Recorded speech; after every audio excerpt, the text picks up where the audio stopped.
नमस्कार दोस्तों। आज की कहानी सिर्फ शब्दों की नहीं है। ये एक ऐसी यात्रा है जो दिल से शुरू होकर रूह तक पहुंचती है। अगर आपको ऐसी कहानियाँ पसंद आती हैं जो मन को शांत करें और सोच को गहरा बनाएं, तो मेरे चैनल को ज़रूर सब्सक्राइब कर लें, क्योंकि यहाँ हर कहानी, हर एहसास आपकी रूह को छूने के लिए ही बनाया जाता है। कभी हम लोगों को ढूंढते रहते हैं और कभी कोई ऐसा मिल जाता है जो हमें हमसे ही मिलवा देता है। ये कहानी है आरव की, एक ऐसा इंसान जो बाहर से मुस्कुराता था पर भीतर से अपने ही भावों से अनजान था। उसके पास सब कुछ था, काम, लोग, जिम्मेदारियां, पर एक चीज़ की कमी थी, अपने भीतर की आवाज़ से जुड़ाव। आरव हर किसी को समझता था पर खुद को नहीं। वह दूसरों के दर्द को महसूस करता था पर अपने दर्द को कभी नाम नहीं देता था। उसके भीतर एक खालीपन था, जैसे उसकी रूह कुछ कहना चाहती हो पर वह उसे सुनने से डरता हो। एक दिन उसकी जिंदगी में आई सांची, एक शांत, कोमल और रूहानी आभा वाली लड़की।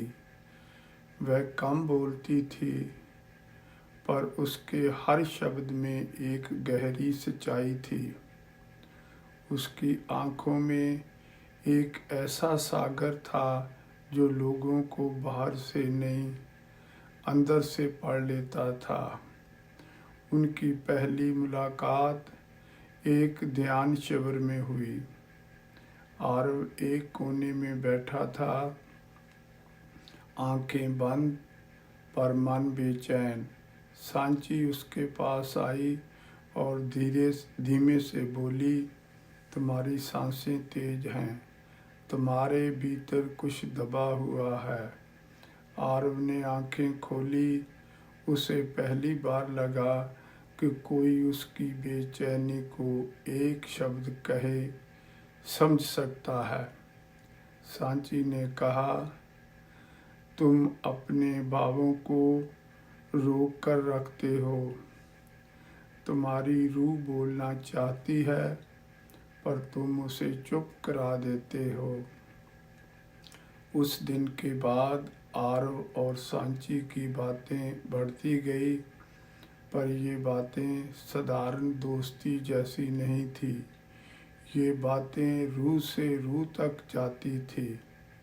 सांची एक प्लेटोनिक व्यक्तित्व वाली इंसान थी, एक ऐसी आत्मा जो लोगों से प्रेम करती थी पर उन्हें अपना बनाने की कोशिश नहीं करती थी।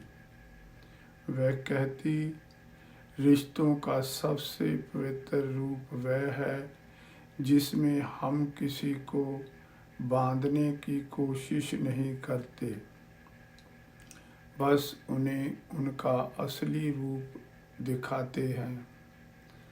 प्लेटोनिक व्यक्तित्व वाले लोग जो दिल से अत्यंत साफ होते हैं और वह भावनात्मक गहराई को रोमांटिक आकर्षण से ऊपर रखते हैं, किसी को बदलने की कोशिश नहीं करते, सीमाओं का सम्मान करते हैं, किसी पर अधिकार नहीं जताते, किसी का उपयोग नहीं करते, किसी को चोट नहीं पहुंचाते। उनका प्रेम उपस्थिति में होता है, अधिकार में नहीं। ऐसे लोग कम मिलते हैं, पर जब मिलते हैं तो जीवन को एक नई रोशनी दे जाते हैं। कहानी आगे बढ़ती है। एक शाम आरव और सांची एक शांत मंदिर के आंगन में बैठे थे। घंटी की ध्वनि दूर से आ रही थी। हवा में धूप की सुगंध थी। वह पल इतना पवित्र था कि आरव को लगा जैसे समय ठहर गया हो। आरव ने पूछा, सांची, हमारा रिश्ता क्या है? सांची ने आकाश की ओर देखा और कहा, आरव, हमारा रिश्ता उन रिश्तों जैसा नहीं जो दुनिया समझती है। ये ना प्रेम का है, ना दोस्ती का, ये रूह का साथ है। यहाँ हम एक दूसरे को बेहतर इंसान बना देते हैं। आरव ने फिर पूछा, पर लोग क्या कहेंगे? सांची मुस्कुराई। लोग हर चीज़ का अर्थ अपनी सोच से निकालते हैं, पर प्लेटोनिक रिश्तों का अर्थ सिर्फ रूह समझ सकती है। उस रात आरव को पहली बार लगा कि कोई उसे बिना शब्दों के पढ़ सकता है। उसे महसूस हुआ कि सांची उसकी जिंदगी में प्रेमिका बनकर नहीं आई, वह उसकी रूह को जगाने आई थी।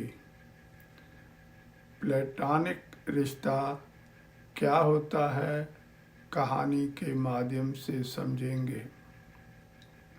प्लेटोनिक रिश्ता वह होता है जिसमें गहरी आत्मीयता होती है, भावनात्मक सहारा होता है, विश्वास होता है, आध्यात्मिक जुड़ाव होता है, पर रोमांटिक या शारीरिक आकर्षण नहीं होता। ये रिश्ता पवित्र होता है। इसमें अधिकार नहीं होता, सिर्फ एहसास होता है। कहानी में मोड़ आता है। एक दिन सांची को एक दूर शहर जाना पड़ा। आरव की आंखों में आंसू थे, पर सांची ने उसका हाथ पकड़कर कहा, आरव, कुछ लोग जिंदगी में रहकर सिखाते हैं और कुछ लोग जिंदगी से जाकर। मैं जा रही हूँ, पर तुम्हारी रूह अब जाग चुकी है। तुम अब खुद को खोओगे नहीं। आरव ने पूछा, क्या हम फिर मिलेंगे? सांची ने कहा, रूह का साथ कभी टूटता नहीं। हम मिलते रहेंगे, अपनी यादों में, अपनी प्रार्थनाओं में और उन सभी पलों में।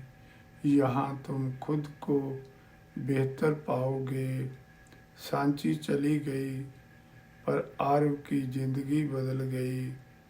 उसे पहली बार समझ आया, जिन रिश्तों में रूह बोलती है उन्हें दुनिया के नामों की ज़रूरत नहीं होती।